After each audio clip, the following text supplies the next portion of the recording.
Hello, everyone, and this is your weekly wrap-up on economics and geography, so a double week for you. I am looking forward to talking about the things that you did. I'm in a different venue. I'm traveling a little bit this week, so hope wherever you are, you're doing well. I'm going to jump right in here with Isabel. So lots of great tweets that you did, a lot of really amazing idea, and the range here is what's, I think, really incredible about this book. So, we had Sarah really talking about investment and included the article that you did, the Wall Street Runs Through Here, which I thought was such a really interesting way to think about using economics in your classroom. Danny talks about investments as well, right? And then in the flip side of it, in these younger grades, Lillian talks a little bit about buying goods and services, and I think that's really important. And then Brian ties that all together really for me because it's such a really easy way for us to talk about math in terms of social studies as well. So you also had an optional post and such really great ideas here. So this idea of scarcity, and really you guys had knocked it out of the park with all these different books. So Stone Soup, Mo Willems, a great reference here that I had not seen before, but this Econ Ed link to The Mitten, which is a really popular book. I know I used to read to my students in the first grade. And then I love that Angie said my students, especially her girls, would definitely respond to Taylor Swift concert tickets, right? So that's scarcity there. Classroom economies, I think, is just a really it's a very time-consuming way to kind of include the idea of economics in your classroom. But as many of you said, it is, as Megan put right here, it's a lot of work to create this type of system. There are a lot of ways that it can work well, like this idea of making students apply for jobs and pay rent, and that engagement that we see from that can be really powerful. But again, it takes a little while to figure out and make it equitable for our students. A lot of wonderful things shared. The Giver is such a great tie-in to Children's Lit in those upper grades. A great example of something to use there, but I also wanted to include Michelle's here because it talks about the Mayflower, right? So when we are teaching about the Pilgrims, and et cetera, talking about the idea of scarcity then. And so it's that idea of teaching economics across multiple subjects, right, including historical subjects as well. You did a little bit of a sort here at the end. So I've just got Emma and Lillian's here where we talked about wants and needs, and just a really great one to do with your younger grades to help them kind of recognize what are necessities that we should have in our lives. Then switch over to geography, Outside My Window. And Laura, you got a purple star from someone. And I just want to read what you wrote here.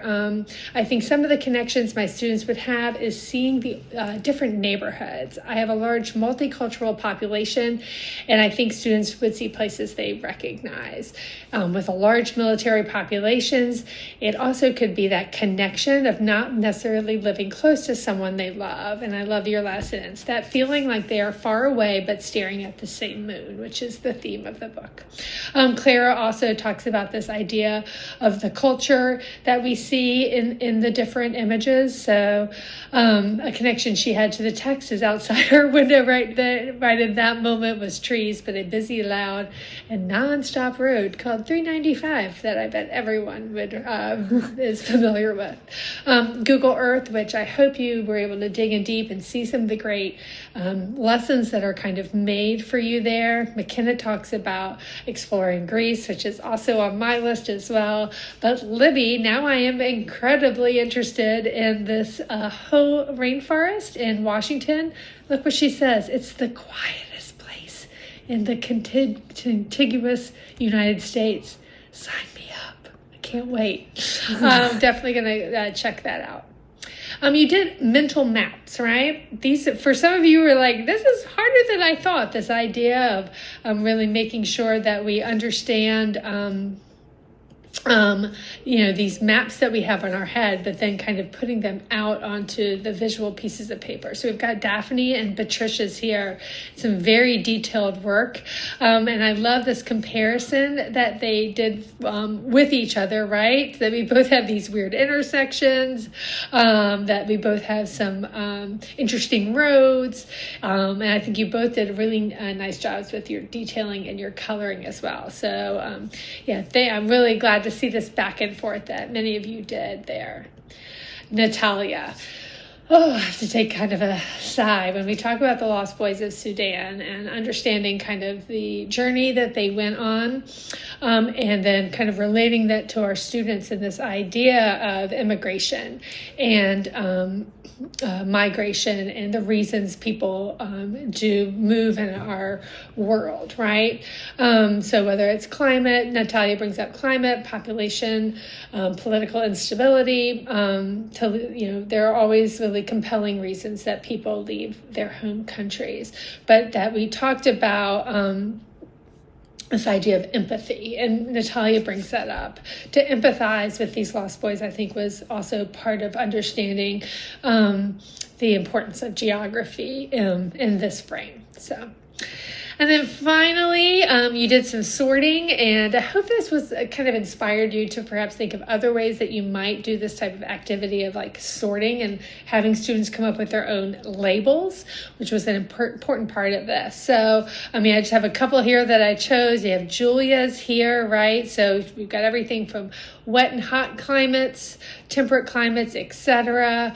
Danny made these 5 different groups. So if you haven't gone to look at these, I'll be downloading the slides and adding them. So certainly check these out, maybe keep them for yourself. Sarah made a very, very detailed locations here on tourist glamping, kind of defining all these kind of different things from the cold location, unimportant to the warm. I really enjoyed reading.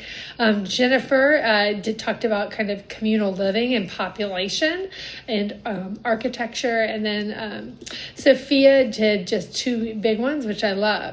Diverse environments versus maybe what we might call more traditional. So what a great week for you guys. I hope you enjoy this coming week. It's 2 weeks that don't really focus on necessarily a content area, but rather on pedagogy, right? So either the project-based learning, which is I'm a big fan of, and or the ways we integrate into our classroom with social studies. So I hope you enjoy that. I hope you have a happy 4th of July. Thinking about how important it is that we live in a democracy, and that democracy hopefully will continue for many, many more hundreds and thousands of years. All right. Sending well wishes to all. Take good care. Bye-bye.